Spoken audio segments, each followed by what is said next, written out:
The one who leaves a legacy of love to generations that follow has lived a life worth remembering.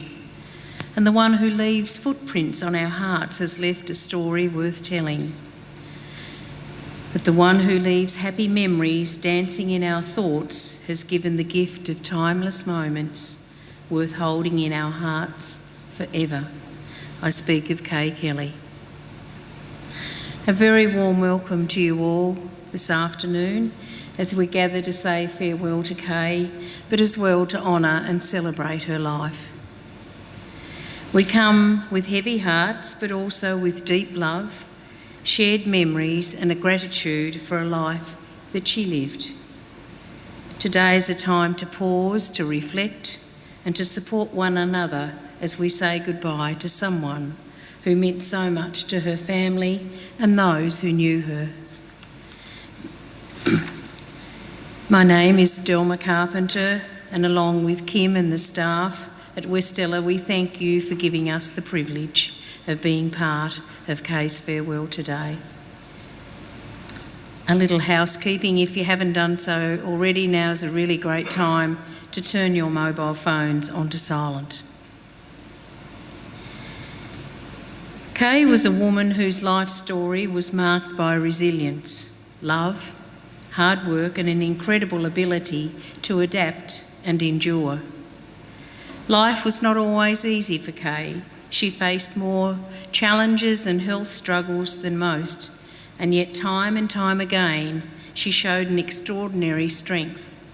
She battled, she endured, she kept bouncing back, often astonishing everyone around her with her determination and resilience. That resilience didn't come from nowhere. It was forged through a hard life, through tough circumstances and through years of simply having to carry on. Kay knew struggle, but she also knew how to survive. And in doing so, she showed those around her what true strength looks like. Not loud, not showy, but quiet, stubborn and unwavering. Today, while there is sadness in her passing, her family has also spoken of a sense of peace. After such a long and difficult journey, there is comfort in knowing that Kay is no longer battling pain, illness or exhaustion. Her fight is over and she can finally rest. She finally has her dancing shoes on again. As we remember Kay today, may we hold close the admiration we have for her courage, the respect for her endurance, and the love that remains long after goodbye. May we find comfort in each other, in shared stories, and in knowing that her struggle has ended. At this time, may we take comfort in saying the Lord's Prayer. Our Father who art in heaven, hallowed be thy name.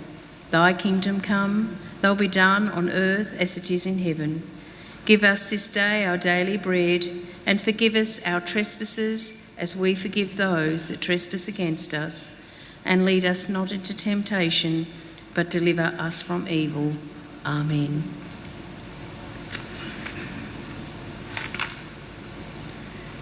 Let's now take a look at Kay's life as told to me by her family. She was born in Wynyard to Doug and Jean Kelly. Her father, Doug, worked on the trains that run to the rugged west coast and finished his working life in the boiler room at the old Burnie Hospital. Kay shared a particularly close relationship and loving bond with her father. This relationship was built on care, respect and affection that stayed strong right up until his passing. That connection meant the world to Kay and shaped much of who she was. Kay was one of 10 children, 5 brothers and 4 sisters. And as the 8th born in such a large family, she learnt responsibility early. Like many children in big families, she helped care for her younger siblings, learning from a young age to look after others, to pitch in and to keep going no matter what the day required. Kay's mother Jean was a hard-working woman and a skilled cook, and those skills were passed down to Kay. She learned how to make do with whatever was on hand, creating something out of nothing, and even turning the simplest of ingredients into 2 or 3-course meals that filled everyone's tummies. Kay became a mother very young. As a teenager, she welcomed her first son, Alan, followed by Michelle before she had turned 16, and later her third child, Andre. I'm looking for you, Andre, but I couldn't see you there round the corner. Camouflage, yes. Motherhood came early and with challenges, but Kay took it on with determination. She was a strict mum. Her children knew right from wrong, but beneath that firmness was a deep love, care, and a strong desire for her children to have better opportunities and a good life. Son Alan joined the Navy. He then went on to run his own steel fixing business, and daughter Michelle became a secondary school teacher, then a business owner, and younger son Andre became a soldier and a submariner and a sailor. Kay was proud of all 3 of her children and their achievements. The early part of Kay's life took her all over Australia. Her partner Frank Dennis worked as a miner, and together they lived in Western Australia, Queensland, Tasmania, and even Arnhem Land in Northern Territory. Wherever life placed her, Kay adapted. She had an adventurous spirit and a practical nature. She made the best of wherever she was, creating a home no matter the circumstances. And speaking of home, Kay took great pride in her home. She was pedantic about housework, determined that things be done properly. She would go until everything was finished. Her floors were so polished you could see your reflection in them, and some jokingly would say you could eat your dinner off the boards. In 1983, Kay met the love of her life, Eric. They met in the Burnie Hospital while both were patients, struck up a friendship and quickly became inseparable. They enjoyed each other's company, becoming drinking buddies, shared laughter and built a life together. Eric adored Kay and spoiled her, and together they did things as a team. They enjoyed time working in the garden when Kay was able to do so.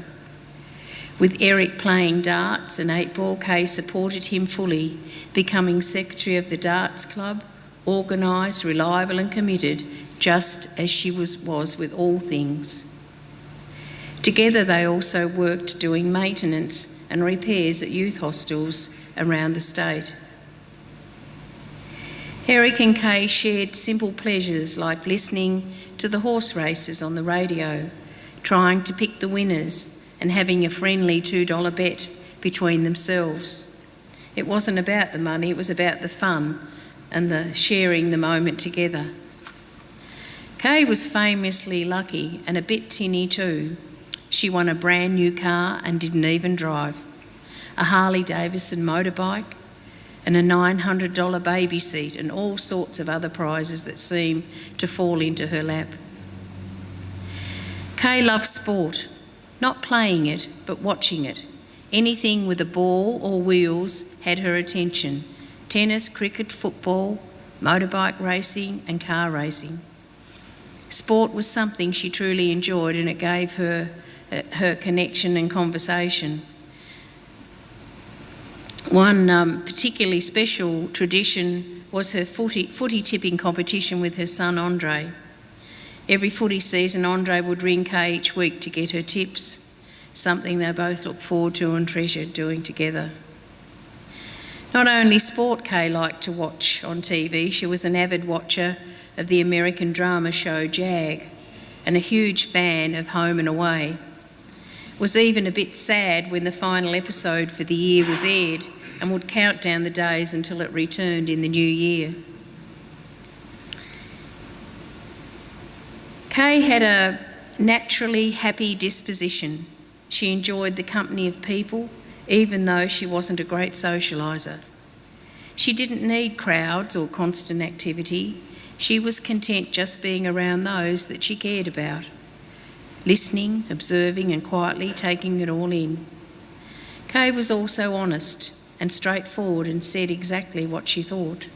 There was no guessing where you stood with her, and people respected her for that. In many ways, she was young at heart. There was a childlike quality about her, a simplicity and sincerity that stayed with her throughout her life. She was very capable, deeply caring and generous to a fault. She was also stubborn, a true Scorpio. Once she dug her heels in, that was it. She'd cut off her nose despite her face if she felt strongly enough, and she wasn't afraid to stand her ground.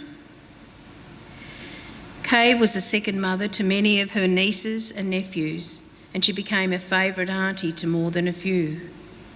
She looked after them, listened to them, and cared for them as if they were her own.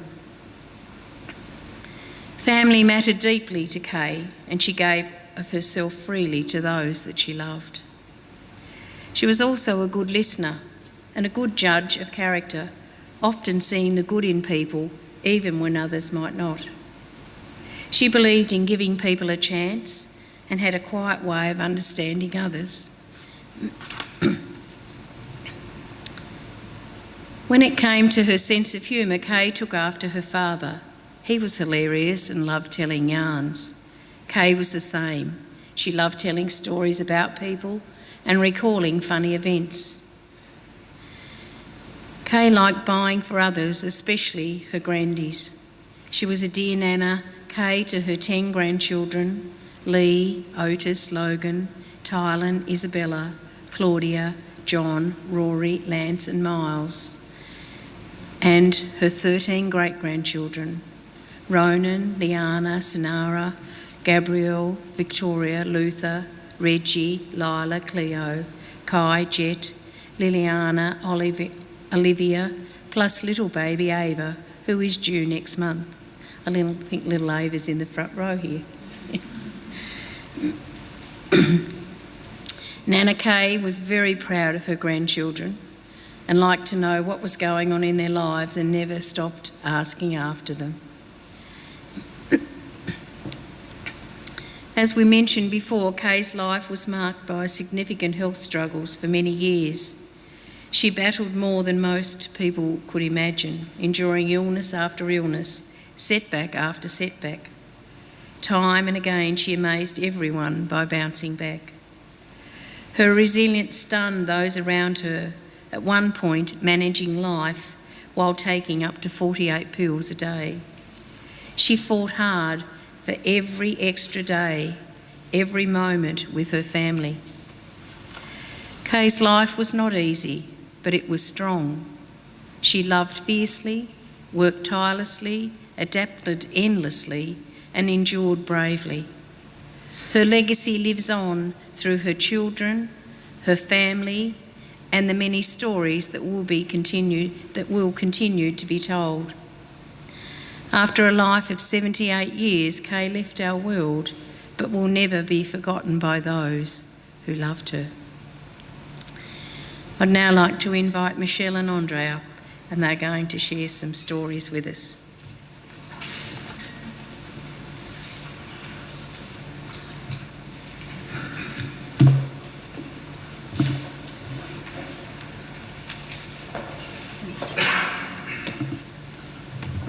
Alrighty, bear with me.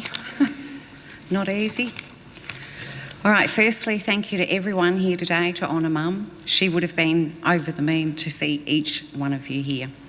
I wasn't planning on saying anything, but I'm going to give it a shot. Mum was known as a few different characters over her lifetime. To some, she was known as Crazy Kay. Her dad called her Paddy. To her grandchildren and great-grandchildren, she was Nana Kay. To a couple of us, she was Little Hitler. But to all her family, she was known as the Advocate.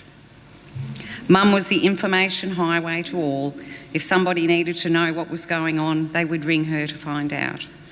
She never forgot a birthday, whether it was her brothers, her sisters, their spouses, her nephews, her nieces or cousins. She would remember wedding anniversaries and the dates of people's passing.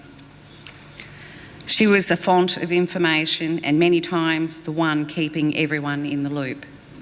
Her ability to recall so much information always amazed me, and a skill I must admit that I've been envious of. As most of us know, Mum was a fighter. As a young girl, she fought tirelessly to keep both Alan and I with her. She won that fight. Then she fought for 15 years to keep a roof over the heads of all three of us, surviving levels of violence and cruelty no one should ever have to endure. She won that fight too, in the end. Mum went on to fight the bottle and a plethora of ongoing health issues. She won the fight with alcohol, but sadly at the end of the day, lost the battle with her health. Her intestinal fortitude can only be admired and respected. Excuse me.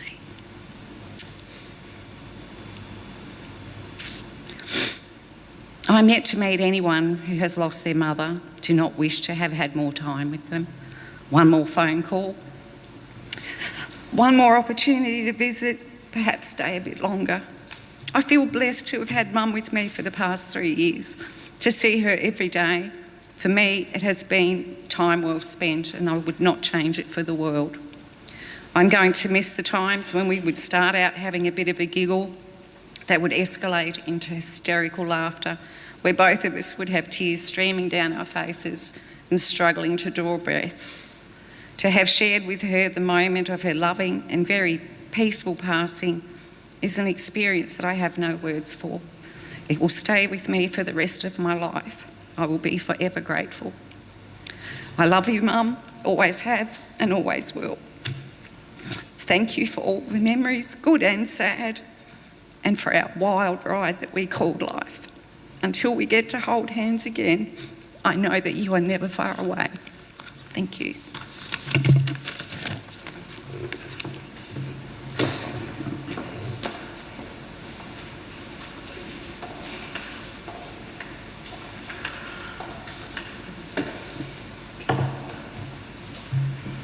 Thank you, Michelle. They were lovely words.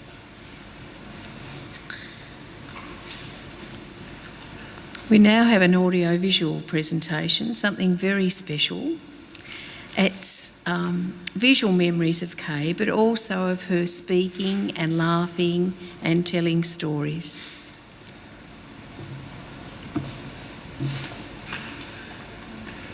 In the car ready to go, she said, "Mum, can I try your ring on?" I never got it back. She went off with it, didn't she? And she still got it. She lost a stone out of it at Salamanca, New Year's Eve, and found it. Yeah, went back looking for it. She said, "I see this thing sparkling in the grass." And then she lost it again. Frank bought it for me years and years ago from Perth. And I've got a couple of Irish blessings cross there, Irish blessings cross. But how she found that stone out of that grass, I lost it in the pub when we was cleaning the pub at Wynyard that time, when we were there all night. Right up to opening the next day, we were still there. They were coming in getting beers and we were still cleaning. Ethel Keegan found it, coming in when she was coming to work. She didn't have anything to do because we'd scrubbed the carpets and all around the bar and behind the stove, Eric done it.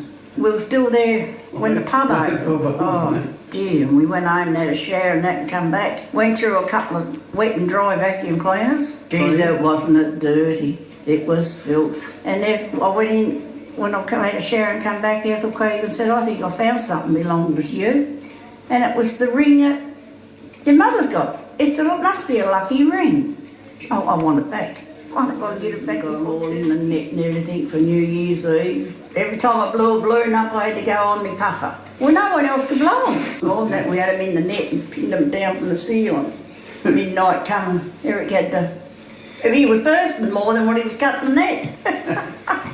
Oh, we tried to vacuum cleaner, it wouldn't blow them up. The other women come in and tried to blow them up. No, they might blew one up, but no. So I blow them up, budgies, and make you lightheaded. He left all the pub doors open, tills open. No one come in. Yet if it was locked, they'd want to come in. One bloke hid behind the toilet door and the policeman opened the door, broke his nose. And I was drying ironing off to take it home to washing off to take it home to iron because I used to do their ironing. And he said, "What's your name?" You know, I couldn't remember. I had no idea. I said, "Oh, Kelly, Dennis, Inglis." I don't know.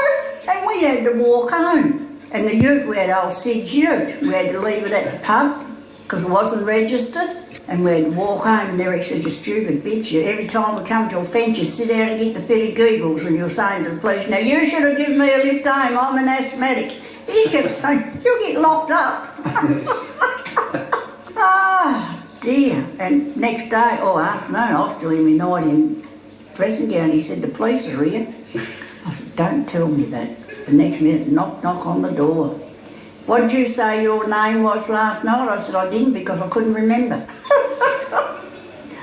Well, you got it, it don't last long, does it? George Scott, "Give me your keys, go and open the pub to get him a bottle of whiskey out of it." We went in there, it was, I don't know, a cabaret on or something. He said, "Don't just go in." We said, "No, it costs money." And he threw $100 on the bill. He said, "It's only money." And we still had it when we come out. So we still had $100. "Don't worry about it," he said, "it's only money." I don't know what I was doing, stamping people when they come in. Oh, dear. The social club. Oh, jeez. And this bloke and I got into an argument upstairs. We had to have our meeting upstairs. And we arguing with one another, and our false teeth went out at the same time in the middle of the floor. So I don't know whether I got his teeth on my own then at the time. Yeah, just went exactly the same time. There's these false teeth flying through here.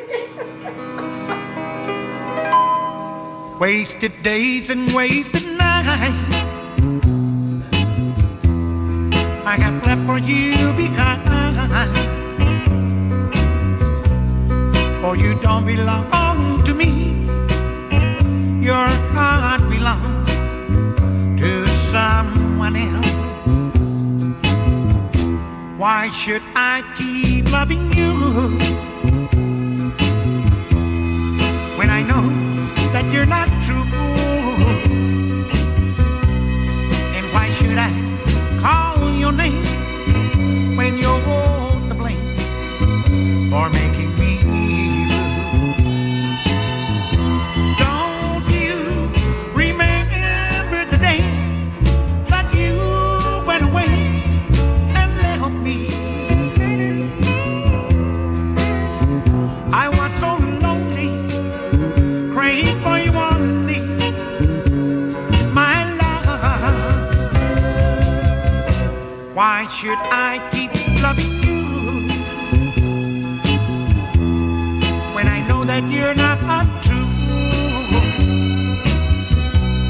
And why should I call your name when you're to blame for making me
Surely you've aged. How do you feel, old girl?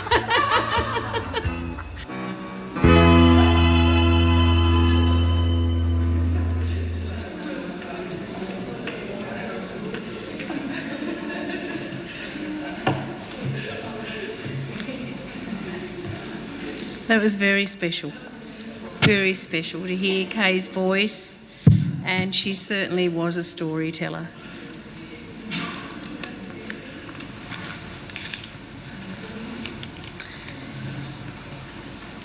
Kay's family have asked me to express their heartfelt thanks to Eric for his unwavering loyalty and devotion to Kay. Thank you, Eric, for the love, care and support you gave her over the many years, and the family are deeply grateful for everything that you did for their mother. Oh, those sunglasses and that, Eric, are hiding the tears. No, I know. Yes, you're making me cry, Eric. The family would also like to thank you, all of you here today, for joining them to honour Kay's life.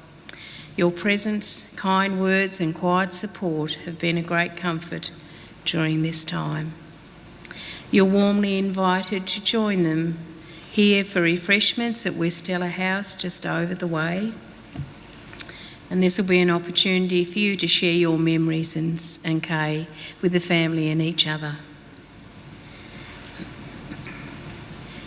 As we near the end of the service, we give thanks for Kay's life, not just for the big moments, but for the everyday, ordinary things that shaped who she was and how she will be remembered.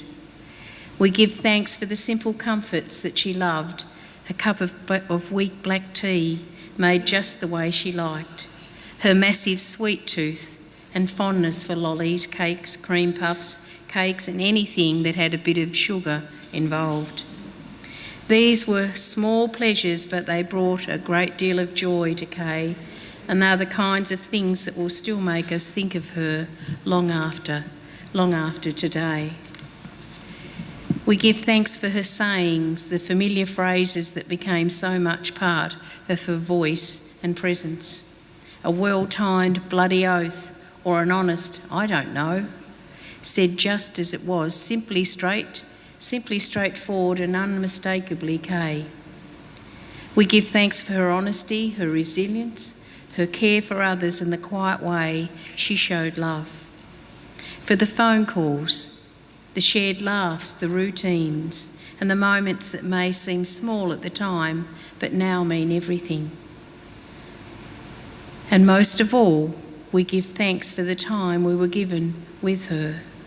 Kay's life mattered, her presence mattered, and she'll be remembered in the little things every day. I would now like to ask the family and friends to come forward if they wish to say their own personal goodbye by placing some petals on Kay's coffin.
celebrate yours, yeah.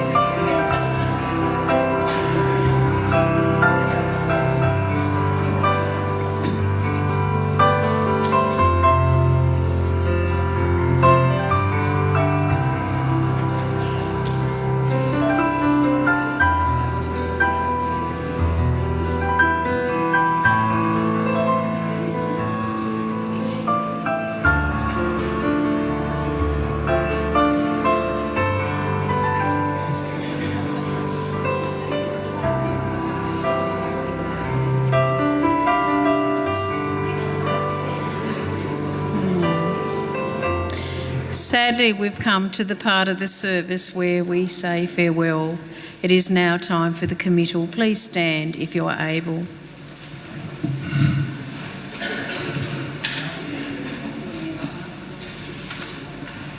There is a season to our time on earth, a time to be born, a time to die, and a time to mourn, and a time to rejoice. Kay Kelly, tenderly and reverently, we give your body to the purifying elements from which all things come and to which all things in life return. Under the Scorpio sign you came, a loving heart, a steady flame, kind and caring every day. That's how we will remember you, Kay. Farewell, dear soul. Rest peacefully.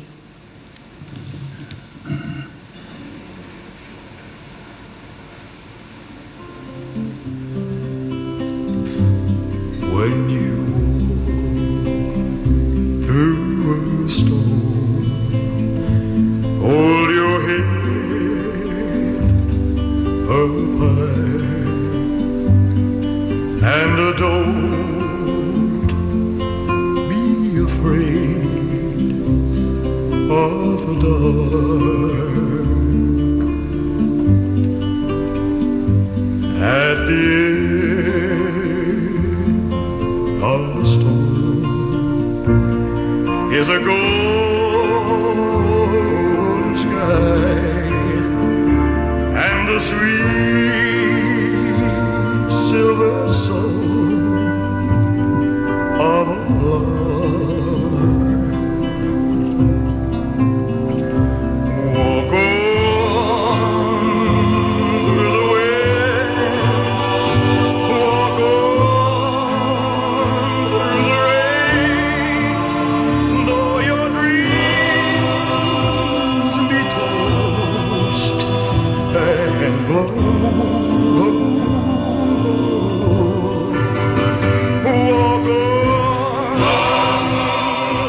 Walk on, with hope in your heart, and you'll never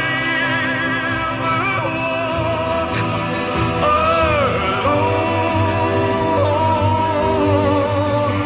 You'll never